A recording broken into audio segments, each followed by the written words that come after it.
প্রথমেই থাকছে গণতন্ত্রের আন্দোলন চলবে, আমরা না পারলে অন্যরা করবে, বললেন মির্জা আব্বাস। এই নিয়ে প্রতিবেদনে থাকছে বিস্তারিত। এরপর থাকছে মাফিয়া সরকার মানুষের শেষ আশ্রয়স্থল সুপ্রিম কোর্টকেও অপবিত্র করেছে, বললেন রিজভী। এবার থাকছে কারাগার থেকে মুক্তি পেলেন জামায়াতের আমির। এরপর থাকছে আলীগ নেতারা বিএনপিকে নিয়ে আতঙ্কিত।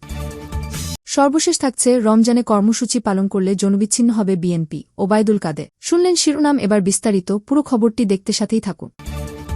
গণতন্ত্রের আন্দোলন চলবে, আমরা না পারলে অন্যরা করবে, মির্জা আব্বাস। বিএনপি স্থায়ী কমিটির সদস্য মির্জা আব্বাস বলেছেন, জনগণের মৌলিক অধিকার, গণতন্ত্রের অধিকার এবং কথা বলার অধিকার বাঁচানোর জন্য আমাদের আন্দোলন। এই আন্দোলন চলবে, এই আন্দোলন থেমে থাকবে না। আমরা না পারি অন্য কেউ করবে, কিন্তু আন্দোলন হবে। সোমবার দুপুরে রাজধানীর শাহজাহানপুরে নিজ বাসভবনে এক সংবাদ সম্মেলনে এসব কথা বলেন তিনি। মির্জা আব্বাস বলেন, সরকার এখন একটা ভয়ে আছে, যদিও তারা সরকারে আছে। ঠিক সরকার বলা যাবে না, একটা রাজত্ব চলছে। তারা ভয়ে ও আতঙ্কে আছে। তারা ডামি নির্বাচন করল। ডামি নির্বাচন বিশ্বব্যাপী প্রচলন হয়ে গেছে। এই ডামি সরকারের ডামি মন্ত্রীরাই কথাবার্তা বলছেন আর দাপ্তরিক কাজগুলোও করছে, যেগুলো অবৈধ। এক প্রশ্নের জবাবে তিনি বলেন, আমি আওয়ামী লীগের সময় কোন দিন দেখি নাই যে এদেশের মানুষ স্বস্তিতে রমজান পালন করেছে। বাজারে যাব কিনতে, দেখব পকেটে টাকা নাই, কিনতে কিনতে শেষ হয়ে গেছে। আমরা যেহেতু মুসলমান সেহেতু আমরা রমজান পালন করব, কিন্তু রমজান স্বস্তিদায়ক হবে না, কারণ রমজানের মধ্যেই জিনিসপত্রের দাম বাড়বে। সম্প্রতি তার নিজের এক বক্তব্যের প্রসঙ্গে বিএনপির এই স্থায়ী কমিটির সদস্য বলেন, বিএনপি এবং এদেশের জনগণ যাতে ভোট দিতে না পারে, এই প্রক্রিয়া বর্তমান সরকার বহু আগে থেকেই শুরু করেছে। এটাই ছিল আমার বক্তব্যে, হয়েছেও তাই। জনগণের কোনো দাবি তারা সরকার মানে নাই, ফলে জনগণ নির্বাচনে অংশগ্রহণ করে নাই। দেশটা এখন বিপদের মধ্যে আছে বলেও মন্তব্য করেন মির্জা আব্বাস। মাফিয়া সরকার মানুষের শেষ আশ্রয়স্থল সুপ্রিম কোর্টকেও অপবিত্র করেছে, রিজভী। মাফিয়া সরকার মানুষের শেষ আশ্রয়স্থল সুপ্রিম কোর্টকেও অপবিত্র করেছে বলে মন্তব্য করেছেন বিএনপির সিনিয়র যুগ্ম মহাসচিব অ্যাডভোকেট রুহুল কবির রিজভী। তিনি বলেন, মিথ্যা অজুহাতে অবৈধভাবে সুপ্রিম কোর্ট আইনজীবী সমিতির সাবেক নির্বাচিত সাধারণ সম্পাদক রুহুল কুদ্দুস কাজলকে গ্রেফতার করা হয়েছে। কারণ এই নির্বাচনে আইনজীবীদের ভোটের প্রতিফলন ঘটেনি। ভোটের প্রতিফলন ঘটলে এইবারও তিনি সাধারণ সম্পাদক নির্বাচিত হতে। এই নির্বাচনে আওয়ামী লীগ বনাম আওয়ামী লীগ কৃত্রিম সংঘাত সৃষ্টি করেছে। তারা নিজেরা মারামারি করেছে। সোমবার ১ মার্চ দুপুরে যুবদল ঢাকা মহানগর দক্ষিণের উদ্যোগে সুপ্রিম কোর্ট আইনজীবী সমিতির সাবেক নির্বাচিত সাধারণ সম্পাদক রুহুল কুদ্দুস কাজলকে গ্রেফতারের প্রতিবাদে বিক্ষোভ মিছিল শেষে সংক্ষিপ্ত বক্তব্যে তিনি এসব কথা বলে। এর আগে বিএনপির কেন্দ্রীয় কার্যালয়ের সামনে থেকে রিজভীর নেতৃত্বে বিক্ষোভ মিছিল শুরু করতে গেলে পুলিশ বাধা দেয়। পরে পুলিশি বাধা উপেক্ষা করে মিছিলটি নাইটেঙ্গেল মোড় ঘুরে ফের নয়াপল্টনের সামনে এসে শেষ হয়। রিজভী বলেন, অ্যাডভোকেট জুতিকার স্ত্রী, যুবলীগের সভাপতির স্ত্রী, তার গ্রুপের লোকজন আওয়ামী লীগের মনোনীত প্রার্থীর গ্রুপের লোকজনের সাথে মারামারি করেছে। আর সরকার কাদের বিরুদ্ধে মামলা করল?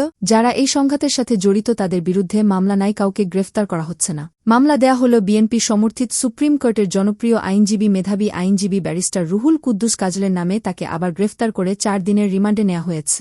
একজন প্রখ্যাত আইনজীবীকে 4 দিনের রিমান্ড, এটা কেবল ডাকাতদের সরকার হলেই করতে পারে। একজন মাফিয়া এবং সিন্ডিকেট বাজ সরকারই কেবলমাত্র একজন আইনজীবীকে মামলা দিয়ে রিমান্ডে নিতে পারে। আমরা এর তীব্র নিন্দা জানাই। বিএনপির এই মুখপাত্র বলেন, যারা ব্যালট বাক্স ছিনতাই করল, যারা মারামারি করল, হানাহানি করল, তাদেরকে গ্রেফতার করা হয়নি, কারণ তারাও তো শেখ হাসিনার লোক। দেশের সর্বোচ্চ একটা প্রতিষ্ঠান যেখানে মানুষের শেষ আশ্রয়স্থল, সেই সুপ্রিম কোর্টকে অপবিত্র করেছে আওয়ামী আইনজীবীরা। আর গ্রেফতার করা হল রুহুল কুদ্দুস কাজলকে। এই গ্রেফতার অবৈধ, এই রিমান্ড অবৈধ।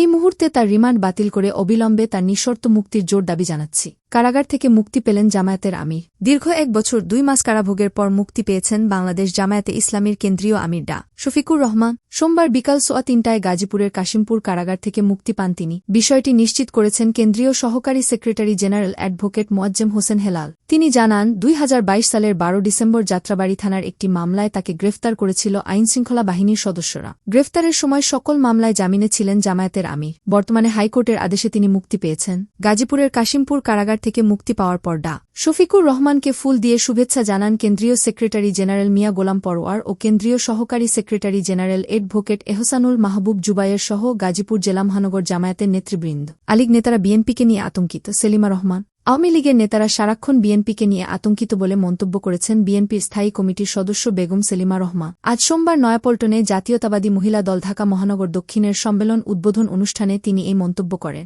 এ সময় মহিলা দলের সভাপতি আফরোজা আব্বাস ও সাধারণ সম্পাদক সুলতানা আহমেদকে নিয়ে সম্মেলন উদ্বোধন করেন তিনি। ঢাকা মহানগর দক্ষিণ মহিলা দলের নেতাকর্মীরাও এ সময় উপস্থিত ছিলেন। সেলিমা রহমান বলেন, 7 জানুয়ারি এটা কোনো নির্বাচন নয়, আওয়ামী লীগের আনুষ্ঠানিক অনুষ্ঠান। এর মধ্য দিয়ে একটা প্রহসনের নাটক সৃষ্টি করে সরকার বৈধতা করার চেষ্টা করছে।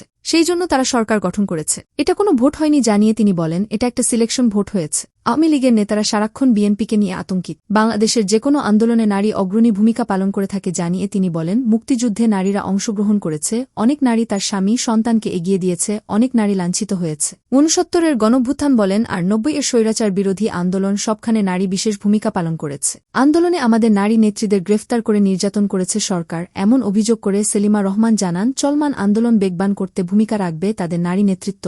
রমজানে কর্মসূচি পালন করলে জনবিচ্ছিন্ন হবে বিএনপি। ওবায়দুল কাদের আওয়ামী লীগ সাধারণ সম্পাদক এবং সড়ক পরিবহন ও সেতুমন্ত্রী ওবায়দুল কাদের বলেছেন, পবিত্র রমজান মাসে সংযম না করে বিএনপি যতই কর্মসূচি পালন করবে তারা ততই জনবিচ্ছিন্ন হয়ে পড়বে। সোমবার রাজধানীর বঙ্গবন্ধু অ্যাভিনিউয়ে আওয়ামী লীগের কেন্দ্রীয় কার্যালয় দলের সম্পাদক মণ্ডলীর এক সভা শেষে তিনি একথা বলেন। রমজানে সরকার বিরোধী কর্মসূচি চালিয়ে যাবে বিএনপি। এ প্রসঙ্গে সাংবাদিকদের প্রশ্নের জবাবে ওবায়দুল কাদের বলেন, এতে বিএনপির জনসম্পৃক্ততা অব্যাহতভাবে কমতে থাকবে। রোজার মাসে সংযম না করে বিএনপি যতই আন্দোলন করবে তারা ততই জনবিচ্ছিন্ন হয়ে পড়বে। সুপ্রিম কোর্ট আইনজীবী সমিতির নির্বাচনে সহিংসতাকারীদের ব্যাপারে সরকারের কঠোর অবস্থান তুলে ধরেন সড়ক পরিবহন মন্ত্রী। তিনি বলেন, কোনো অপরাধ ও অপকর্ম যদি সরকারি ছত্রচ্ছায়ায় হয়ে থাকে, তখন সরকার যদি কাউকে ছাড় না দেয়, বুঝতে হবে সরকার এখানে শূন্য সহিষ্ণুতা বজায় রেখেছে। অপরাধীকে অপরাধী হিসেবে বিচার করা হবে, অপরাধী যতই প্রভাবশালী হোক। সেতুমন্ত্রী বলেন, আমি যুবলীগ, আওয়ামী লীগ, ছাত্রলীগ বুঝি না।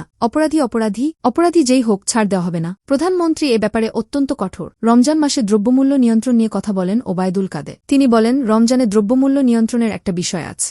সরকার অত্যন্ত সতর্ক ও সর্বাত্মক প্রয়াস চালাচ্ছে যাতে দ্রব্যমূল্য নিয়ন্ত্রণে থাকে, সাধারণ মানুষের ক্রয়ক্ষমতার মধ্যে থাকে। শেখ হাসিনার সরকার এ ব্যাপারে সর্বাত্মক প্রয়াস চালিয়ে যাচ্ছে। বিশ্ব সংকটের প্রেক্ষাপটেও এরই মধ্যে জ্বালানি তেলের দাম কমানো হয়েছে, যেটা বিএনপির সময় হয়নি। তারা শুধু দাম বাড়াতে পারে, তারা বিরোধিতার নামে বিরোধিতা করে। সম্পাদক মণ্ডলীর সভায় উপস্থিত ছিলেন দলের যুগ্ম সাধারণ সম্পাদক হাসান মাহমুদ, আফম বাহাউদ্দিন নাসিম, সাংগঠনিক সম্পাদক বিএম মোজাম্মেল হক, এস.এম. কামাল হোসেন, আবু সাইদ আল মাহমুদ স্বপন, সুজিত রায় নন্দী, দপ্তর সম্পাদক বিপ্লব বড়ুয়া, উপদপ্তর সম্পাদক সায়েম খান প্রমুখ। মন্ত্রী বলেন, যে অপরাধ করবে সে আমাদের কাছে অপরাধী, সে কোন দলে সেটা বিষয় নয়। প্রধানমন্ত্রী শেখ হাসিনা এ বিষয়ে অত্যন্ত কঠোর।